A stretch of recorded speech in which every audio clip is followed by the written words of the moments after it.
Hello everybody, I'm the whiskey enthusiast. Welcome back to my channel.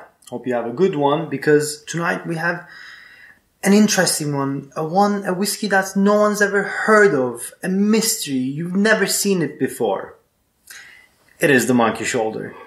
You have seen it everywhere. You've seen it in bars, you've seen it in your friend's house, you've seen it online, you've even seen it in restaurants using this bottle as a water bottle. I have in 4 different restaurants because it's a cool looking bottle.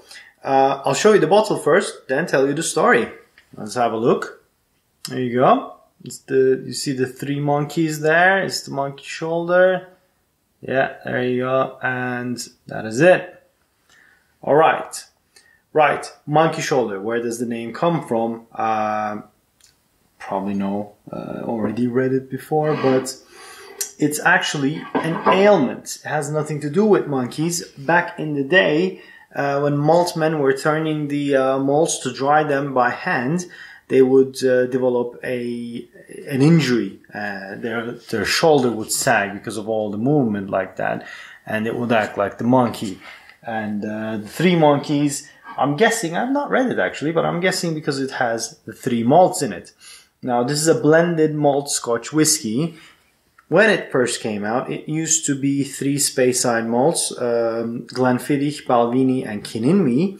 Apparently, right now, it's not. Well, or it may not be. They are hiding the recipe right now because I think the demand increased. And on the side, it introduces what Monkey Shoulder is, and it just gives a little bit of an information. I think it's a pretty looking bottle. It is 40% ABV. I think US gets it as 43 and 75 CL. In Europe, we get 70 and 40%. It's like this. It says batch 27 here. And the reason for that is originally 9 casks were used from each distillery. 9 times 3, 27. Brilliant. And it was marketed as made for mixing, and you've seen it in the bars. They actually do use it for mixing, but this has been an easy entrance gateway whiskey for malt whiskeys. You know, if you're just beginning it just shows you a simple introduction to malt whiskeys. It's not going to be the most complicated one, but it is an easy sipper. It's a good one. If you're starting, just go get this one as a blended malt option, because your other options are going to be pretty expensive. This one is not. This one is affordable, and it's it's a learning thing.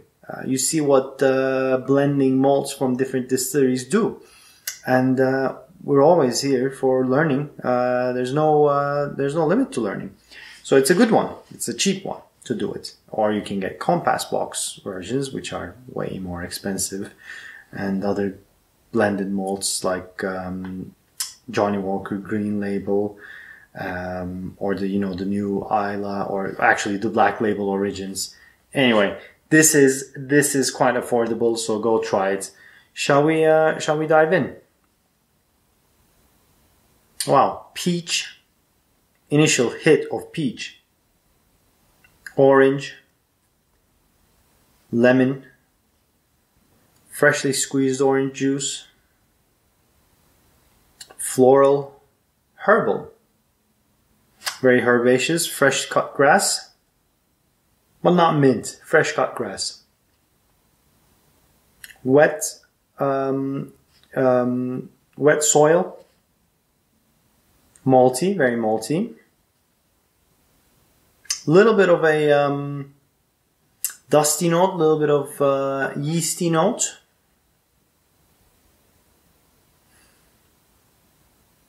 Very light. Can't get any hint of smoke.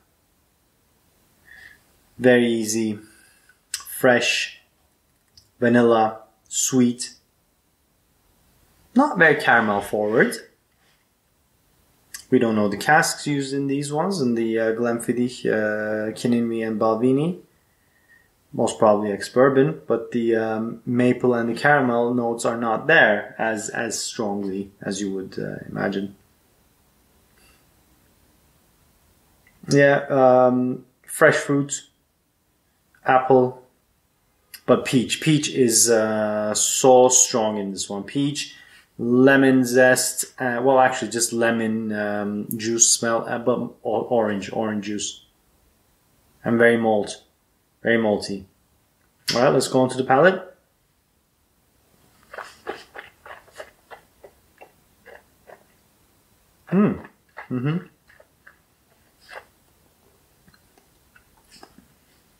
Oh, now on the palate, very strong honey, malt and vanilla notes. On the finish, caramel, Fruit Loops, maple syrup now on the finish, and baked tart with vanilla sprinkles, sugar sprinkles, powdered sugar, a little cherry note. Oh, a lot of cherry note. Yeah, finish develops into a really, really nice cherry note. I forgot this is actually good on its own. I have been following instructions. I have been using it to mix. But it's actually pretty good on its own. It's not a complicated whiskey. It's just a feel-good, nice whiskey. I think every person's journey is different, but I've seen that when you first start your whiskey journey, you start learning, and when you get past those first initial blended Scotch ones, you know, the cheap budget ones, you go into a bit more considered buying, still not breaking the bank, and you find yourself with this, and then you really enjoy it.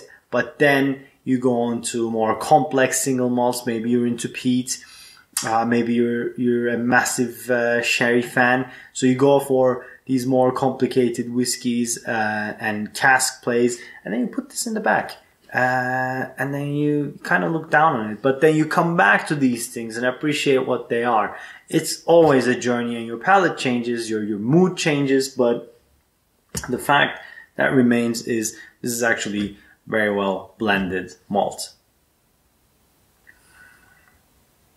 Let me see if I can catch anything, but that peach is really pushing forward. Yeah, orange juice and not giving you anything else. Floral and herbal.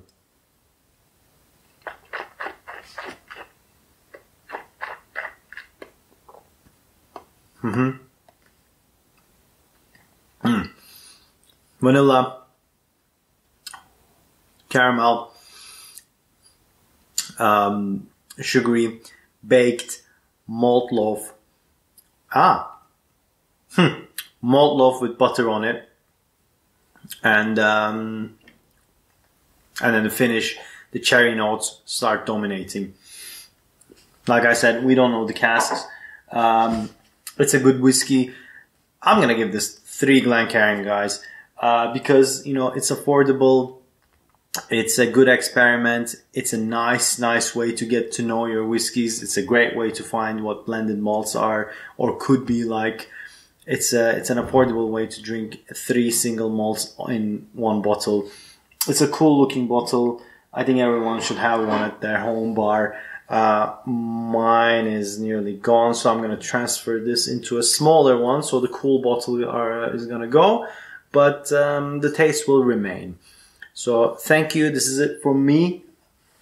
Thanks for joining me. If you like this video, please hit that like button. If you want to be notified when I post videos, hit that bell icon as well. Every Friday I post. And if you haven't already, and if you want to, please subscribe to my channel.